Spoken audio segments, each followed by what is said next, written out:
अस्सलाम वालेकुम नाज़रीन, program news talk with Naseer Gopang में अवां सभिनी खे चऊं था भलीकार। पाकिस्तान हिन वक्त जिन हालतुनि मां गुज़रे पियो, जेकी माशी मसला आहिनि, ख़ासि तौर ते पॉलिटिकल मसला आहिनि, अवां सभिनी खे ख़बर आहे। ऐं ख़ासि तौर ते जेको पाकिस्तान जो माशी मसलो आहे उहो तमामु अहमियत जोॻो आहे ऐं उनखे हल करण जे हवाले सां जेके मुख़्तलिफ़ प्रोजेक्ट आहिनि, मुख़्तलिफ़ मनसूबा आहिनि, उन्हनि ते हींअर कमु हले पियो थो। ऐं घणो फोकस इहो ई आहे त जेके असांजा कर्ज़ आहिनि, पोइ उहे मुल्की सतह जा हुजनि, मुल्क जे अंदरूनी कर्ज़ हुजनि, या जेके ॿाहिरियां कर्ज़ वरिता पिया आहिनि मुख़्तलिफ़ मालियाती इदारनि खां, मुख़्तलिफ़ दोस्त मुल्कनि खां, उन्हनि खां कीअं छुटकारो हासिलु कजे। सो उन जे लाइ मौजूदा हुकूमत जेका आहे उहा हथ पेर हणे पई। ऐं गुज़िरियल ॾींहुं इस्लामाबाद में हिकिड़ी तक़रीब थी उन सिलसिले में, ऐं उहा तक़रीब हुई ज़रई इनकलाब आणण जे हवाले सां। पाकिस्तान में ज़राअत खे कीअं हथी वठाइजे ऐं पोइ उन सां केतिरा फ़ाइदा थी सघनि था, उहा हिकिड़ी तक़रीब हुई जंहिंमें न रुगो वज़ीर आज़म शहबाज शरीफ़ साहब शिरकत कई, पर आर्मी चीफ सैयद हाफ़िज़ जेके आहिनि आसिम साहब, उन्हनि बि शिरकत कई आहे। आसिम मुनीर साहब, उन सां गॾु पंजाब सिंध जे वॾनि वज़ीरनि, मुख़्तलिफ़ वफ़ाक़ी वज़ीरनि, चीफ सेक्रेटरी जेके आहिनि उहे शरीक थिया। ऐं उन सां गॾु अव्हांखे ॿुधाईंदा हलूं त मुख़्तलिफ़ जेके मुल्क आहिनि, ख़ासि तौर ते जेकॾहिं ज़िक्र कजे त सऊदी अरब आहे, बरतानिया, इटली, स्पेन, कतर, UAE, उन्हनि मुल्कनि जे सफ़ीरनि बि हिन तक़रीब में शिरकत कई। ऐं हिन तक़रीब जो जेको फोकस हो उहो इहो ई हो त पाकिस्तान में ज़रई इनकलाब कीअं आणिजे। सो उन हवाले सां मुख़्तलिफ़ ख़बरूं जेके आहिनि अॼु रिपोर्ट थियूं आहिनि। वज़ीर आज़म शहबाज शरीफ़ साहब काफ़ी पुरुमीद नज़र आया। आर्मी चीफ साहब जेके आहिनि सैयद आसिम मुनीर साहब, उहे काफ़ी असांखे पुरुमीद नज़र आया। ऐं सैयद आसिम मुनीर साहब बल्कि हिकिड़ो टाइम फ्रेम बि ॾिनो, उन्हनि चयो त विदिन ईयर, हिकिड़े साल जे अंदरि अंदरि इंशाअल्लाह पाकिस्तान जेका माशी सूरत हाल उहा बहितर थी वेंदी। असांखे मायूसी न पखिड़णु खपे, मायूस न थियणु खपे। उहे काफ़ी पुरुमीद नज़र अचनि था। सो हीउ जेको ग्रीन पाकिस्तान या ज़रई इनकलाब जे हवाले सां इनिशिएटिव वठणु वञे पई हुकूमत, उन जी केतिरी अहमियत आहे, उन ते अॼु जे प्रोग्राम में असीं ॻाल्हि ॿोल कंदासीं। ऐं कुझु अर्सो पहिरियां असां उन ते ॻाल्हायो बि हो त ख़ासि तौर ते जेके नार जा मुल्क आहिनि, सऊदी अरब हुजे, कतर हुजे, UAE हुजे, जॾहिं बि पाकिस्तान जा हुकुमरान उन्हनि वटि वञनि था, जीअं शहबाज शरीफ़ साहब जो इहो चवणो त असीं वञूं था, त उहो ॾिसी करे सम्झी वेंदा आहिनि त यकीनन ही कर्ज़ वठणु आया हूंदा। सो उन्हनि जी तरफ़ां बि इहे ख़बरूं रिपोर्ट थियूं हुयूं, त उन्हनि चयो त असीं आख़िर केसि ताईं अव्हांखे कर्ज़ ॾींदा रहंदासीं। सो अव्हां अहिड़ा के क़दम खणो जो असीं पाकिस्तान सां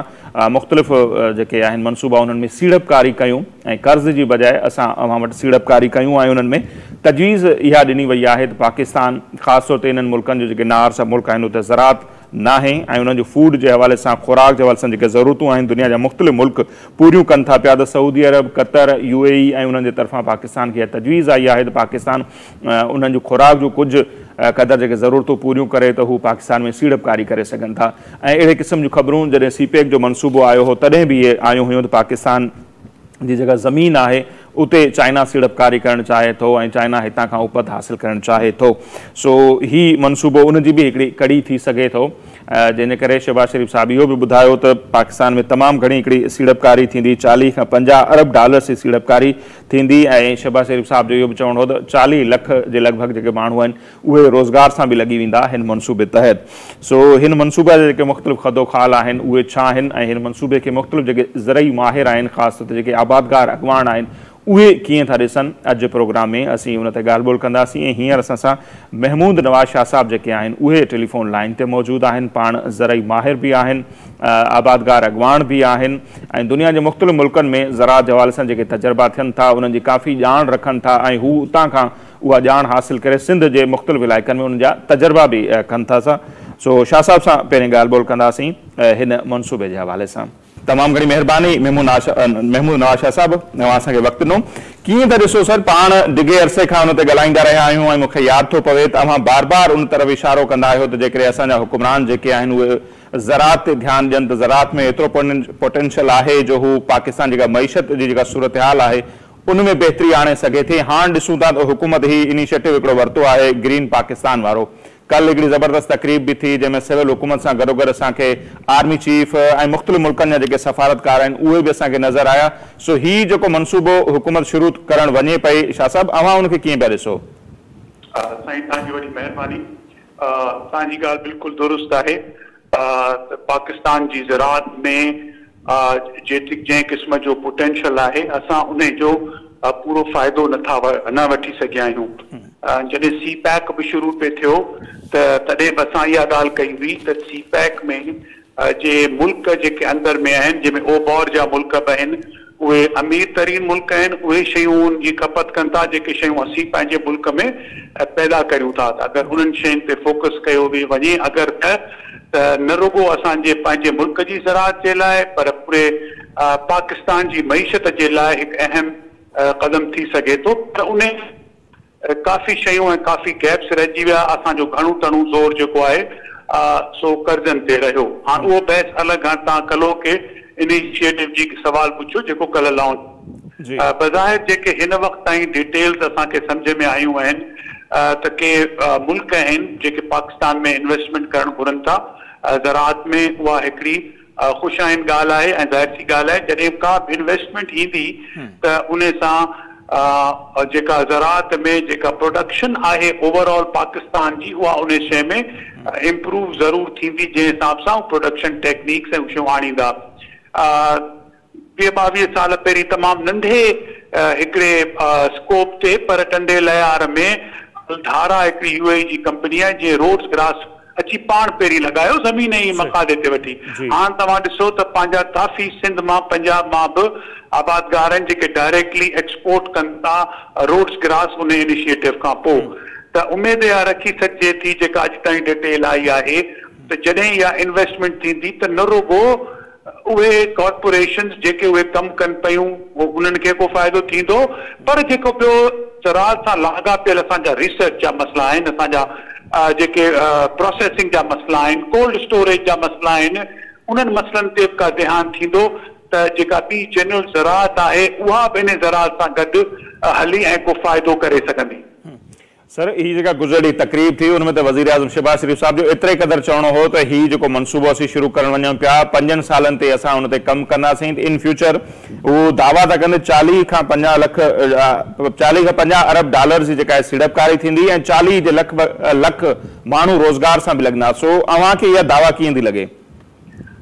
ॾिसो दावा जे बारे में तॾहिं कमेंट पास माण्हू करे सघंदो जॾहिं हुनजी एग्ज़ैक्ट डिटेल ख़बर पवंदी त इहा इन्वेस्टमेंट कहिड़ियुनि जायुनि ते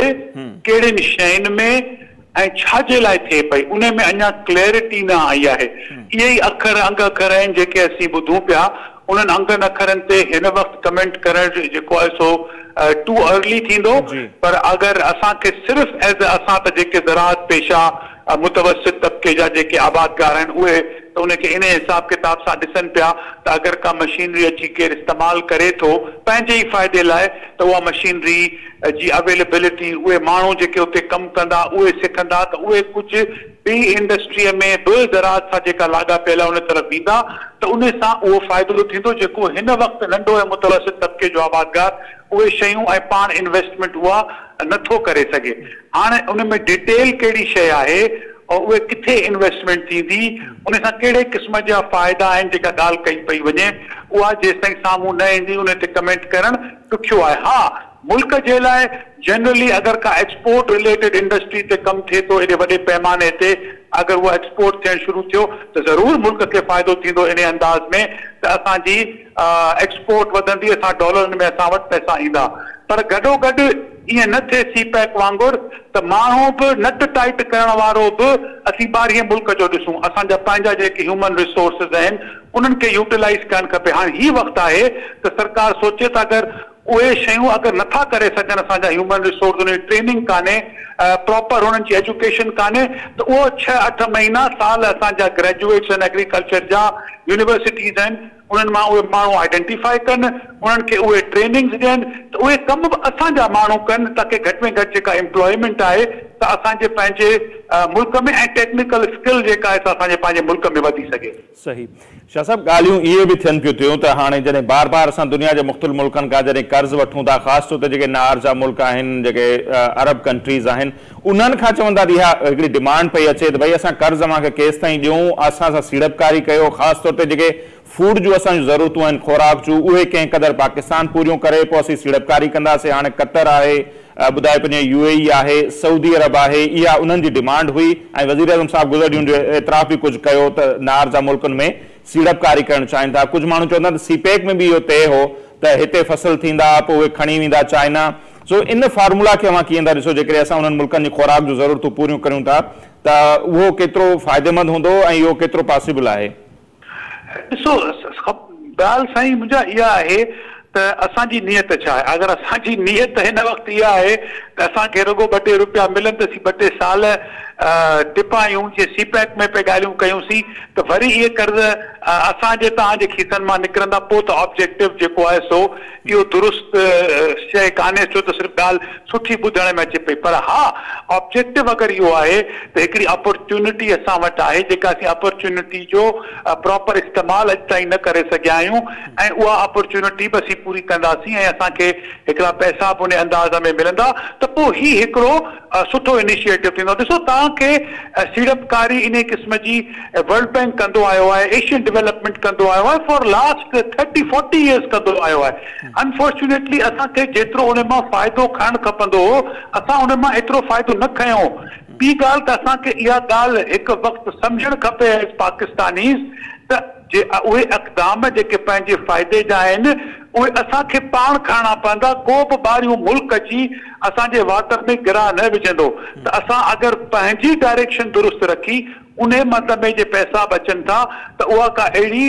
ख़राब ॻाल्हि कोन्हे। पर जे अगरि रुॻो नियत आहे त रुॻो पैसा अची वञण लाइ 2-2 साल असीं अॻिते धिके सघूं त पोइ मुंहिंजे ख़्याल में इहा जेको प्रपोज़िशन ऐं ऑब्जेक्टिव आहे इहो थोरो ख़तरनाक आहे। सही, पर शाह साहब जेका हू ॻाल्हि त असां उन दुनिया जे मुख़्तलिफ़ मुल्कनि जूं कंहिं क़दुरु खुराक जूं ज़रूरतूं पूरियूं कंदासीं, इहो केतिरो पॉसिबल हूंदो? छाकाणि त हींअर त असीं ॾिसूं था, ज़ाहिरा मां बहितर ॼाणो था मूंखां त कणक हुजे, चांवर हुजनि, दालियूं हुजनि, खाद खुराक जूं ॿियूं शयूं, इवन कपह ताईं असीं ॿाहिरियां घुरायूं था जंहिं ते असांजा अरबें डॉलर्स लॻी था वञनि। त मतिलबु असां हींअर त जेका ज़राअत जी सूरत हाल आहे पंहिंजूं ज़रूरतूं पूरियूं नथा करे सघूं त असां क़तर, सऊदी अरब, चीन या UAE ऐं उन्हनि जूं कीअं करे सघंदासीं? सवाल मुंहिंजो इहो हो त छा इहो पॉसिबल आहे? हा साईं, ॾिसो मुंहिंजे ख़्याल में पाकिस्तान खे अलाह साईं हिन वक़्तु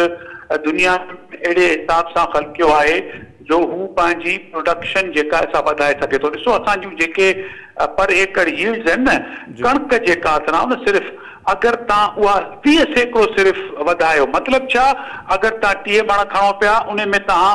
अगरि 6 मण कणक सिर्फ़ु एकड़ ते वधायो, 20% वधायो तव्हां, त न रुॻो तव्हां वटि पंहिंजे मुल्क जे अॻियनि 10 सालनि जे लाइ वाफ़िर मिक़दार में कणक हूंदी, पर 2 खां 4 मिलियन टन एक्स्ट्रा तव्हां वटि कणक हूंदी जेका अॼोकी सूरत हाल जे हिसाब सां तव्हां बहितर करे सघो था। इहो मूं तव्हांखे सिर्फ़ु हिकिड़े क्रॉप जो मिसाल ॾिनो, सभिनी क्रॉप्स में तक़रीबन सूरत हाल इन क़िस्म जी आहे। सो अगरि हिननि जी इंटरवेंशन जेका थियणी आहे सा उन्हनि ज़मीनुनि में थियणी आहे जेके चवनि था गैराबाद पहलू आहिनि, असीं उते बि कंदासीं ऐं होपफुली वाटर एफिशिएंट तरीक़े सां कंदा। पाणी पाकिस्तान में घटि आहे त अगरि इन्हनि तरीक़नि सां कंदा त असांजो जेको यील्ड गैप आहे या जे पाणीअ सां असीं 0.13 किलोग्राम पर क्यूबिक मीटर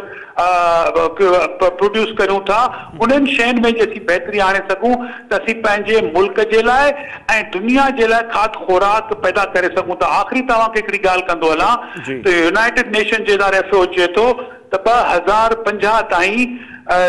तक़रीबन 40 खां 50% वधीक खाद खुराक जी दुनिया में ज़रूरत आहे ऐं दुनिया में तमामु घटि ममालिक अहिड़ा आहिनि जिते उहा शइ वधीक पैदा करे सघिजे थी ऐं पाकिस्तान उन्हनि मुल्कनि मां हिकिड़ो मुल्क आहे हिन वक़्तु। मतलब पाकिस्तान में उहा असांजे ज़रई ज़मीननि में एतिरी माना उहा कुवत आहे असीं करे सघूं था। जीअं मां विच में ॿुधायो त दुनिया में पर एकड़ ते कणक केतिरी थी पैदावार थिए, असां वटि घटि छो थी थिए, उन जा बि कुझु सबब आहिनि। जेकॾहिं साइंटिफिक अंदाज़ में चओ था त उहा असीं पंहिंजी काश्तकारी कयूं या ज़मीनूं खेड़ियूं त शायदि असां बहितर फसल उपाए सघूं था या उन्हनि में वाध आणे सघूं था। जी बिल्कुलु बिल्कुलु, इहा जनरली स्पीकिंग इहा ॻाल्हि जेका आहे सा दुरुस्त आहे, पर इन जे लाइ अॼु वेही तव्हांखे जेके स्टेक होल्डर्स आहिनि उन्हनि सां बि सलाह करणु खपे त तव्हीं छा था करणु घुरो। जे ॿाहिरियां मुल्क अचनि पिया उन मां तव्हां पंहिंजा फ़वाइद कहिड़ा ज़ाहिर कया आहिनि, उन मां तव्हां पंहिंजा फ़ाइदा कीअं वठंदव, उहो हींअर वक़्तु आहे जो तव्हां टेबल ते वेही उन शइ खे प्लैनिंग करियो। बाक़ी ॿाहिरियां मुल्क वारनि मां इहा सोच रखनि त सभु कम अची हू कंदा, इहो थोरो जेको आहे सो मुंहिंजे ख़्याल में ॾुखियो ऐं दुश्वार थींदो। बस सर मुख़्तसर आख़िर में वो समझंदासीं त जीअं ज़राअत में ॾिसूं था पाकिस्तान में भी पंजाब ऐं सिंध सूबा जेके आहिनि उहे ज़ाहिर टॉप ते आहिनि ज़रई हिसाब सां त हीउ जेकॾहिं इनिशिएटिव इहो वरितो थो वञे ऐं दुनिया जा मुख़्तलिफ़ मुल्क अची हिते सीड़पकारी कनि था स्पेशली सिंध जी जेकॾहिं असीं ॻाल्हि कयूं त सिंध जे जेके ज़मींदार आहिनि या जेके असांजा हारी आहिनि उन्हनि खे केतिरो फ़ाइदो थी सघे थो शाह साहब? ॾिसो इहो त डिपेंड कंदो त जेको हिन वक़्तु इनिशिएटिव वरितो पियो वञे उन में जेको एग्ज़िस्टिंग ज़राअत आहे उनखे कीअं गॾु खणी हलण जो इरादो आहे उहो उन ते डिपेंड कंदो। अगरि उन जो को इरादो हूंदो, नयूं टेक्नोलॉजीज़ ईंदियूं, नया तरीक़ा ईंदा, एक्सपर्ट्स ईंदा, पेस्टिसाइड कंट्रोल जा नवां मेजर्स ईंदा, उहे अगरि आया त इन्हनि सभिनी शयुनि सां तिरी पाकिस्तान जी ज़राअत खे बि जेको आहे सो फ़ाइदो थींदो ऐं सिंध जी ज़राअत खे फ़ाइदो थींदो। पर अगरि का हिकिड़ी कंपनी अचे थी सिर्फ़ु पंहिंजे फ़ाइदे लाइ किथे को कमु करे थी उन जा फ़वाइद एतिरा घणा एतिरो आराम सां ॾिसण में कोन ईंदा। हिकिड़ी ॿी ॻाल्हि चवां त ॾिसो अलाह जे करम ऐं फज़ल सां पाकिस्तान वटि हिन वक़्तु न रुगो सिंध ऐं पंजाब पर बलूचिस्तान बि ज़राअत में हिन वक़्तु तमामु सुठो ॾिसण में अचे पियो, ख़ासि तौर सां सोलर ऐं इन्हनि शयुनि खां पोइ हिन वक़्तु जेका फुटी तव्हां वटि बलूचिस्तान में जेका थिए थी जंहिं क्वालिटी जी जंहिं स्टेबल लेंथ जी थिए थी उहा तव्हां वटि न सिंध में थिए थी न पंजाब में तव्हां वटि उहा ओड़े क़िस्म जी फुटी जेका थिए थी। तो बलूचिस्तान में हिन वक़्तु ज़राअत सां लाॻापियल वॾियूं ज़रई अपॉर्चुनिटीज़ आहिनि। सही, thank you so much Shah साहब। ईंदड़ ॾींहंनि में भी अवांखे उन ते ज़रूरु सहमत ॾींदासीं। असांखे वक़्तु ॾिनो, तमामु घणी महिरबानी। नाज़िम महमूद नवाज़ शाह साहब जेके सिंध जा आबादगार अॻवान भी आहिनि ऐं ज़राअत जे हवाले सां हिकिड़ी सुठी ॼाण रखनि था। जीअं मूं पहिरें बि अवांखे ॿुधायो त दुनिया जे मुख़्तलिफ़ मुल्कनि में ज़राअत जे हवाले सां कहिड़ा नवां तजुर्बा थियनि था, उन जे हवाले सां हू न रुगो अवेयरनेस वठनि था पर सिंध में अची उन जा हिकिड़ा तजुर्बा बि कनि था। फसलनि में कहिड़ियूं कहिड़ियूं शयूं अहिड़ियूं आहिनि जिन में वैल्यू एडिशन करे असीं उन्हनि खे वधाए सघूं था पंहिंजी आमदनी खे, उहे तजुर्बा बि शाह साहब कंदा रहनि था। सो उनजो मौक़िफ़ जे साम्हूं आहे। ही नो डाउट हिकिड़ो ज़बरदस्त क़दम खणणु वञे पई असांजी हुकूमत, जेकॾहिं उन ते वाक़ई अमल थिए थो त हिकिड़ो सुठो साइन हूंदो हिन मुल्क जे लाइ, मुल्क जे आबादगारनि जे लाइ, ज़मींदारनि जे लाइ ऐं खुराक जो जेके असांजूं पंहिंजूं ज़रूरतूं आहिनि उहे बि पूरियूं थी सघनि थियूं ऐं दुनिया जे मुख़्तलिफ़ मुल्कनि मां असीं सुठो हिकिड़ो नाणो बि कमाए सघूं था। इहो केतिरो मुमकिन आहे ऐं जेका हींअर ताईं जी असीं ॾिसूं पिया त सिविल ऐं अस्करी क़यादत जेका आहे वन पेज ते आहे, घटि में घटि हिन मामले ते गुज़री वारी तकरीब खे नज़र में रखंदे असीं चई सघूं था। सो उन ते पाण वधीक बि ॻाल्हि ॿोल कंदासीं त हीउ जेको मनसूबो आहे केतिरो फ़ाइदेमंद आहे ऐं केतिरो जेको आहे मुमकिन आहे उन ते अमल करणु, या जीअं माज़ी में हिकिड़ियूं दावाऊं थींदियूं आहिनि हीउ बि ईअं ई हूंदो। पर हिते वक़्तु थिए पियो मुख़्तसर ब्रेक जो, ब्रेक वठंदासीं, वापसि ईंदासीं त पोइ पाण उन ते वधीक अञा तफ़सीली तौरु ॻाल्हि ॿोल कंदासीं।